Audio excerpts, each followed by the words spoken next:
ரூபாய் 4000க்கு 10% ஆண்டு வட்டியில் ஆண்டுக்கு ஒரு முறை வட்டி கணக்கிடப்படும் முறையில் 2½ ஆண்டுகளுக்கு கிடைக்கும் கூட்டு வட்டியை காண்க.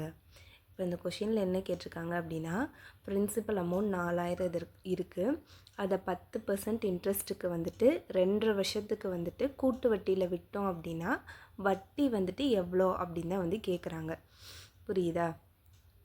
அப்போ வந்து என்ன கேட்குறாங்க, காம்பவுண்ட் இன்ட்ரெஸ்ட் தான் வந்து கேட்குறாங்க. பிரின்சிபல் கொடுத்துட்டு இன்ட்ரெஸ்ட்டும் கொடுத்துட்டாங்க, எண்ணும் கொடுத்துட்டாங்க. அப்போ நம்ம எப்பவும் என்ன பண்ணுவோம், ஃபஸ்ட்டு வந்துட்டு காம்பவுண்ட் இன்ட்ரெஸ்ட் அப்படின்னாலே என்ன, ஃபஸ்ட்டு வந்து பிரின்சிபல் எழுதிக்குவோம், இன்ட்டு நமக்கு வந்துட்டு இன்ட்ரெஸ்ட் கொடுத்துருப்பாங்களே அதை 100 ப்ளஸ் இன்ட்ரெஸ்ட் டிவைடட் பை 100 போட்டுக்குவோம். எத்தனை இயரோ அத்தனை டைம்ஸ் போட்டு ஈக்குவல் டு டோட்டல் அமௌண்ட்னு போடுவோம். சரியா? இவங்க என்ன சொல்லிட்டாங்கன்னா 2½ வருஷம்னு சொல்லிட்டாங்களா. அப்போ வந்துட்டு நமக்கு வருஷம் தான் கணக்கிடுறாங்க. அப்போ ஃபஸ்ட்டு 2 வருஷத்துக்கு வந்துட்டு ஒரு வருஷத்துக்கு 10% நம்ம போட்டுருவோம். அடுத்து என்ன சொல்லிட்டாங்க, அரை வருஷம்னு சொல்லியிருக்காங்களா. அப்போ அதுக்கு இன்ட்ரெஸ்ட் வந்து நம்ம கன்வெர்ட் பண்ணி தான் போடணும். சரியா? அப்போ வந்து நமக்கு தெரியும் அரை வருஷம்னா என்ன, 6 மாதமா.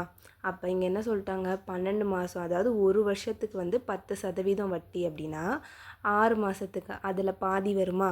அப்போ 6 மாதத்துக்கு எவ்வளோ இன்ட்ரெஸ்ட்டு, 5% இன்ட்ரெஸ்ட்டு. இப்போ 2½ வருஷத்துக்கு தான் நம்மளை கணக்கு பண்ண சொல்லியிருக்காங்களா. அப்போ என்ன பண்ணுவோம், ஃபஸ்ட்டு பிரின்சிபல் எழுதியாச்சு. ஃபஸ்ட்டு வந்துட்டு ஃபஸ்ட்டு வருஷத்துக்கு முழுசாக வருமா. அப்போ 10% அப்படியே போட்டுக்கிறேன். அப்போ 100 + 10 டிவைடட் பை 100 போட்டாச்சு. அடுத்த வருஷத்துக்கும் அதே மாதிரி போட்டாச்சு. மூணாவது இதான் வந்து அரை வருஷம் அப்படிங்கிறனால 5% எடுத்துக்கிட்டேன். அப்போ 105/100 போட்டாச்சு. இப்போ இது எல்லாத்தையும் கேன்சல் பண்ணோம் அப்படின்னா வந்துட்டு இந்த 2 0க்கு 2 0 கேன்சல் ஆகிடும். அடுத்து ஒரு 0, அதே மாதிரி இந்த 2 0வும் கேன்சல் பண்ணோன்னா கீழே ஒரே ஒரு 0 மட்டும் இருக்குமா. அடுத்து என்ன பண்ணுவோம், இதை வந்து 2 டேபிளில் பண்ணுறேன். இங்கே 2 டைம்ஸ் வரும், இங்கே 5 டைம்ஸ் வரும். இதை 5 டேபிளில் பண்ணோம் அப்படின்னா 21. பேலன்ஸ் என்ன இருக்குது, இங்கே ஒரு 2 இருக்குது, இங்கே ஒரு 11, இங்கே ஒரு 11, இங்கே ஒரு 21 இருக்குது. இது எல்லாத்தையும் மல்டிப்ளை பண்ணோம் அப்படின்னா 5082 நமக்கு கிடைக்கும். ஆக்சுவலாக இது என்னது, டோட்டல் அமௌண்ட்டு. நமக்கு கேட்டது என்னென்னா காம்பவுண்ட் இன்ட்ரெஸ்ட்டு.